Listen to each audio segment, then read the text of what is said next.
Alright, I get this Case Ingersoll 448 hydriv, and the other day I was playing around with it trying to figure out a problem, and just happened to be nighttime. I turned on the headlights. They went crazy bright and blew out in seconds. So we're going to look into the problem, see what's going on. I have put LED lamps in there and they will not light, and I think I know what's going on. Let's dig into this. So to start the investigation, I hooked up a DC voltmeter there. We're at 12.47, just resting voltage. I got a jump pack hooked up to this one right now. Let's fire it up, see what we get.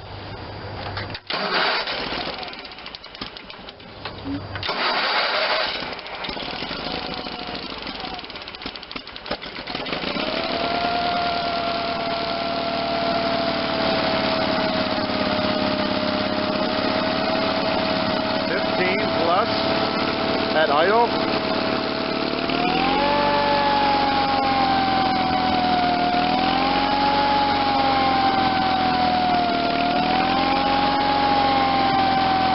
Almost 17.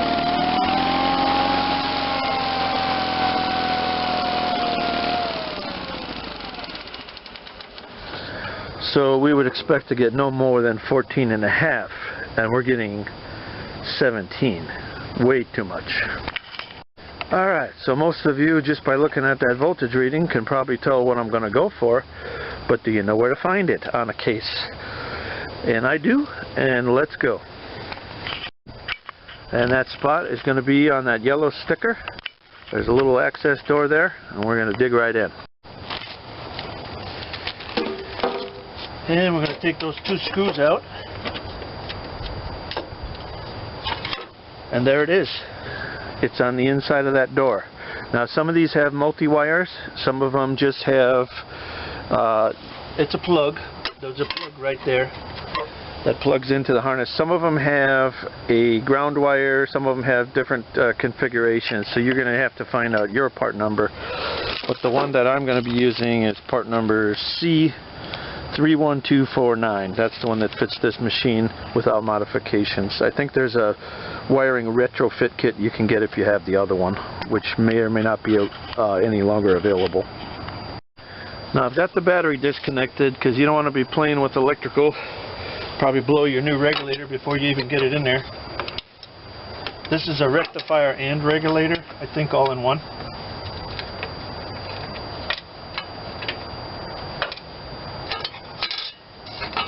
And the screw, the bolt, is coming up from this side, so you got to hold that while you get that one out of there.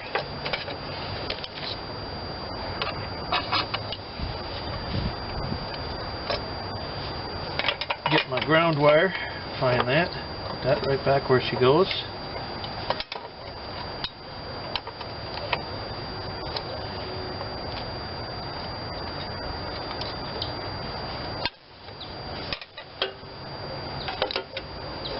And where'd I put the nut?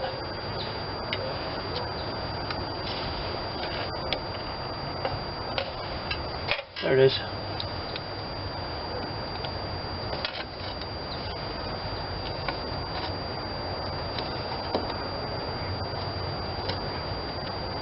The new one seems a little fatter than the old one, so I'm not going to put the lock washer in there. Give that nut enough thread to grab nice. Probably don't have to go crazy tight.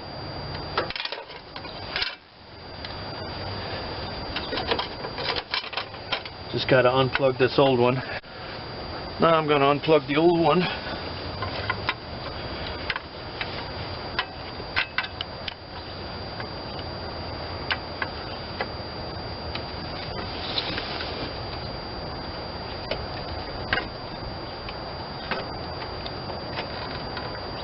Trying to release the clip there and get some leverage on that plug.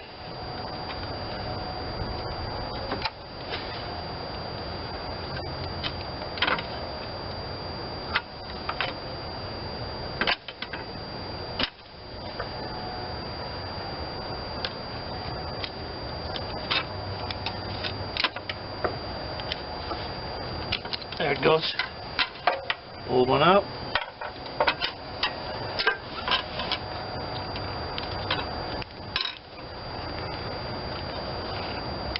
Make sure it goes all the way in.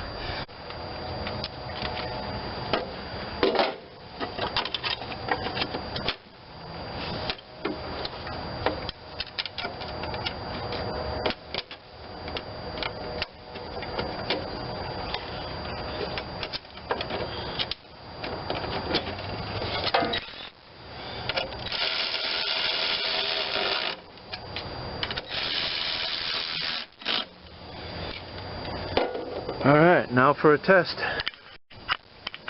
Alright, I got the booster pack hooked back up. And let's see what we get.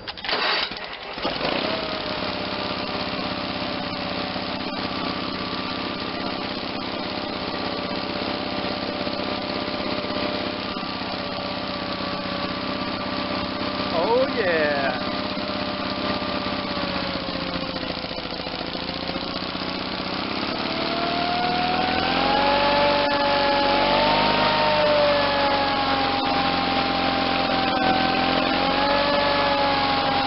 My wire's coming loose. Perfect.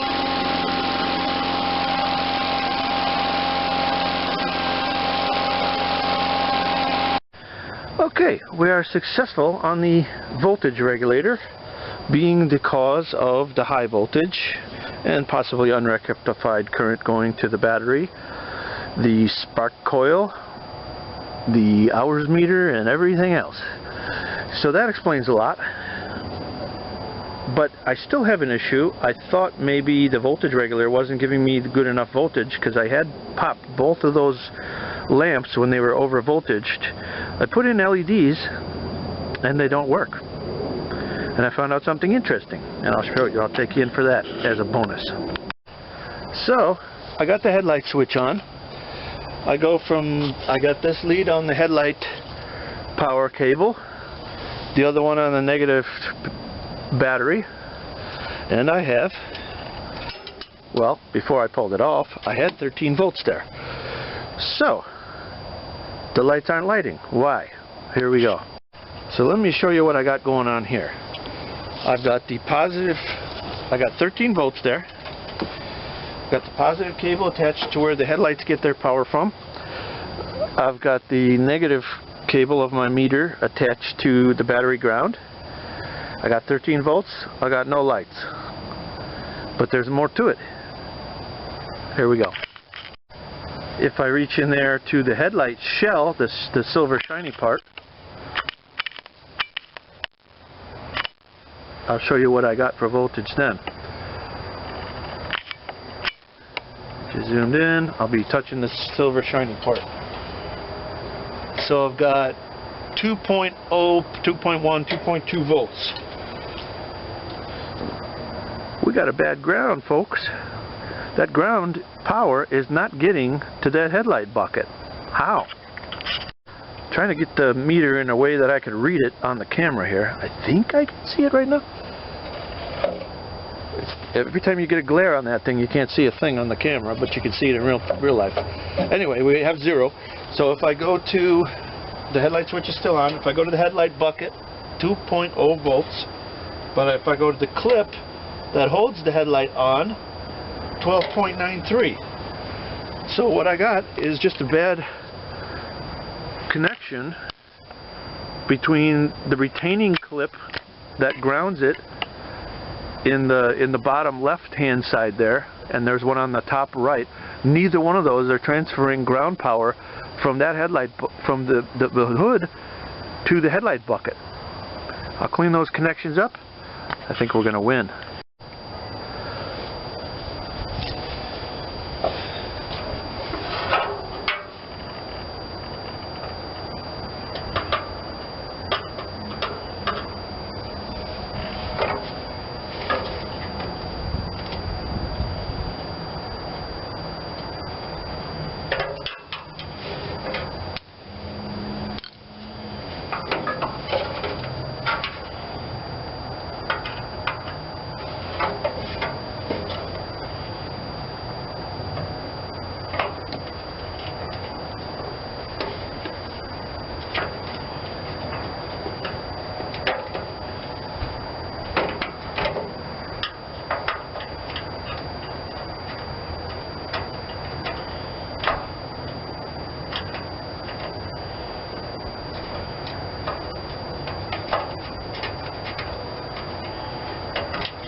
And I'm going to take additionally a little sandpaper and get those scuffed up just a little more.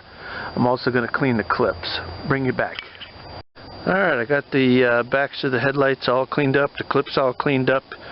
The other issue you might have is a bad ground, whether it's rotating on a hinge pin, and you may get better contact with the entire hood if you have it down, because then the end clips into here. Oh yeah.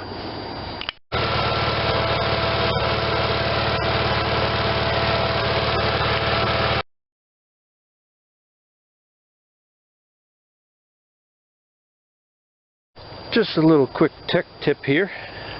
Found this one out by accident as I was working on my headlights. I was trying to reach in there when really all you have to do is the hood only catches on this little piece. You bend that up out of the way a little bit, and that entire hood drops down to the ground, making access much easier. And if you wanted to go further than that, up here there's a pin. You could slide that out and get that hood right up on your workbench, and all the easier to change those headlights or maintain them. Well, I'm at the end of my leaf season here. This is the leaf machine. Finally got it working after the whole season was pretty much over. Got the charging system all good now. This one's running the right voltage. Got the new LED headlamps in there. And I hereby declare the charging system and headlights on this tractor Wildwood certified. Thanks for watching.